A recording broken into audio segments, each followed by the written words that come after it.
맞벌이 부모의 가장 큰 난제인 돌봄 공백. 부산에선 이를 해결하기 위해 야간이나 주말에도 아이를 맡길 수 있는 시간제 보육 서비스가 늘어납니다. 0세부터 초등 6학년까지 365일 24시간 촘촘하게 돌봄 안전망을 강화하겠다는 겁니다. 강원도 춘천과 울산에서는 강원대와 울산대 의대의 지역인재 전형 확대를 추진하기로 했습니다. 지역인재들이 서울로 빠져나가는 대신 지역 대학으로 진학해 정주하는 기반을 만들기 위해서입니다. 세 지역 모두 이번에 교육발전특구 시범지역으로 지정됐습니다. 정부는 오늘 6개의 광역지자체와 43개의 기초지자체를 교육발전특구 시범지역으로 지정한다고 발표했습니다. 교육발전특구에서 지역 주도의 다양한 교육개혁의 선도 모델이 발굴되고 내실 있게 운영될 수 있도록 가감한 재정 지원과 규제 개혁을 통해 적극적으로 뒷받침해 나가겠습니다. 대다수의 시범 지역에서는 아이 키우기 좋은 환경을 만들겠다고 강조했습니다. 부산에선 K-팝고, 춘천에선 애니고 등 기존 교육의 한계를 뛰어넘는 다양한 특색 학교가 확대되고 자율형 공립고 등 경쟁력 있는 학교를 만들어 사교육 없이도 지역에서 질 높은 교육을 받도록 할 계획입니다. 학생들의 선호도가 높은 의대나 첨단 분야 학과의 지역인재 전형도 확대합니다. 이를 위해 교육부는 지역마다 30억에서 최대 100억 원까지 특별교부금을 지원하고 혁신을 가로막는 규제들을 풀어주는 등 다양한 특례를 제공합니다. 시범 지역 가운데 선도 지역으로 꼽힌 19곳은 3년간 시범 운영한 다음 종합평가를 거쳐 정식으로 지정됩니다. 반면 관리 지역으로 꼽힌 12곳은 해마다 평가하는 등 보다 강화된 성과 관리를 받아야 합니다. 교육발전특구 시범지역 2차 공모는 오는 5월부터 2달간 진행하고 7월 말 추가 지정 결과를 발표합니다. 이번 공모에서 탈락한 9개 기초지자체는 예비지정 지역으로 분류해 2차 공모에서 다시 평가할 예정입니다. EBS 뉴스 이상미입니다. 전남 나주 혁신도시로 옮겨온 지 9년째인 한 자율형 공립고등학교입니다. 과학 중점학교 등 다양한 교육 활동을 하고 있지만 전교생 숫자는 400명이 채 안 됩니다.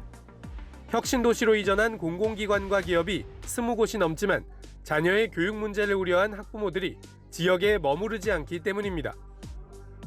기관 학교에 진학을 했을 때 수도권에서 배웠던 그 교육 눈높이하고 지금 현재 우리 나주 교육 눈높이가 안 맞다 보니까 리턴하는 경우가 많이 있었어요. 때문에 나주시는 교육발전특구를 통해 지역의 다양한 기관들과 협력한 에너지 특화 교육과정 등 나주만의 특색 있는 교육 혁신으로 학부모의 마음을 붙잡겠다는 계획입니다. 학생들이 직접 한전 찾아가고 그다음에 농어촌 공사를 찾아가가지고 그쪽에 있는 분들에게 수업도 듣고 그런 식으로 학교 자율적 교육 과정을 일주일을 보낸 적이 있었습니다. 그것과 관련된 걸 좀 더 대폭 늘린다는 관점에서 한 학교만 이렇게 할 것이 아니고 만약 나주를 교육과정 특구로 한다고 하면 국립고 저희가 그 가능성이 있는 또 희망하는 그런 국립고는 다 할 수 있도록. 교육발전특구 정책 설명을 위한 전국 순회의 첫 현장으로 이 학교를 찾은 이주호 사회부총리는 나주시가 교육발전특구 사업에 좋은 사례가 될 수 있을 거란 기대감을 드러냈습니다. 또 교육발전특구가 특권학교라 불리는 자사고와 특목고만 늘리는 데 그칠 것이란 비판에 대응해 자율형 공립고 2.0 정책을 내세우며 일반고 혁신도 강조했습니다. 자사고 얘기도 나오고 특목고 얘기도 많이 나왔지만 무엇보다도 일반고를 정말 혁신하는 게 정부로서는 가장 주력하는 부분입니다. 전남은 교육부가 강조하는 대학 지원 체계인 라이즈 시범 사업에 참여하고 최근 글로컬 대학에도 순천대가 최종 선정되는 등 적극적인 교육 혁신에 나서고 있습니다. 이런 상황을 반영하듯 이주호 부총리는 고등학교는 물론 대학 관계자도 잇따라 만나 지방교육 혁신에 적극 나서겠다고 강조했습니다. 과거에는 이제 교육부가 이렇게 재정 지원 사업을 할 때 그 선정을 하면 그걸로 그냥 끝 이렇게 된 것 같아요. 그래서 이제 선정하는 거에 그치지 않고 계속 그 지속적인 지원을 해드리겠다는 각오를 가지고 있고요. 이주호 부총리는 내년 교육발전특구 시범 운영을 앞두고 다음 주 경북 포항시를 비롯해 특구에 지원 가능한 모든 광역시도를 돌며 현장 의견을 들을 계획입니다. EBS 뉴스 황대현입니다. 지방자치분권 및 지역균형 발전에 관한 특별법은 지역 주도로 국가를 고루 발전시키기 위한 근거를 담았습니다. 일반 자치뿐 아니라 교육자치에 관한 내용도 포괄하고 있습니다. 하지만 최근 2차례 국회 법제사법위원회 문턱을 넘지 못했습니다. 교육 분야 일부 조항을 두고 야당과 교육계에서 반발이 나왔습니다.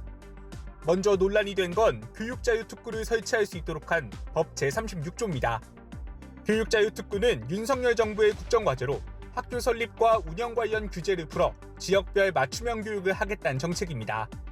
지난해 4월 제20대 대통령직 인수위원회는 국정과제를 발표하면서 특구 내 다양한 형태의 명문학교가 출연할 수 있게 하겠다고 밝혔는데 학생 선발과 교육과정 관련 규제도 풀겠다는 뜻을 내비쳤습니다. 교육계에선 이런 학교가 많아지면 공교육이 양극화되고 입시 경쟁이 더 치열해진다는 우려가 제기됩니다. 귀족 학교 이런 것들 양성됐을 때 거기에 입학하려는 그 경쟁으로 인해 가지고 초중등 교육이 경쟁 교육이 가속화될 뿐더러 시도교육청이 담당하는 교육자치와 시도청이 맡고 있는 지방자치를 통합하기 위해 국가가 노력해야 한다는 조항에 대한 비판도 거셉니다. 헌법상 보장된 교육의 자주성, 전문성, 정치적 중립성을 훼손하고 교육자치 발전에 저해할 가능성이 크다고 봅니다. 시도교육감들은 특별법 제35조에서 통합을 추구한다는 문구를 연계 협력을 추구한다로 바꿔야 한다고 강조했습니다. EBS 뉴스 금창우입니다.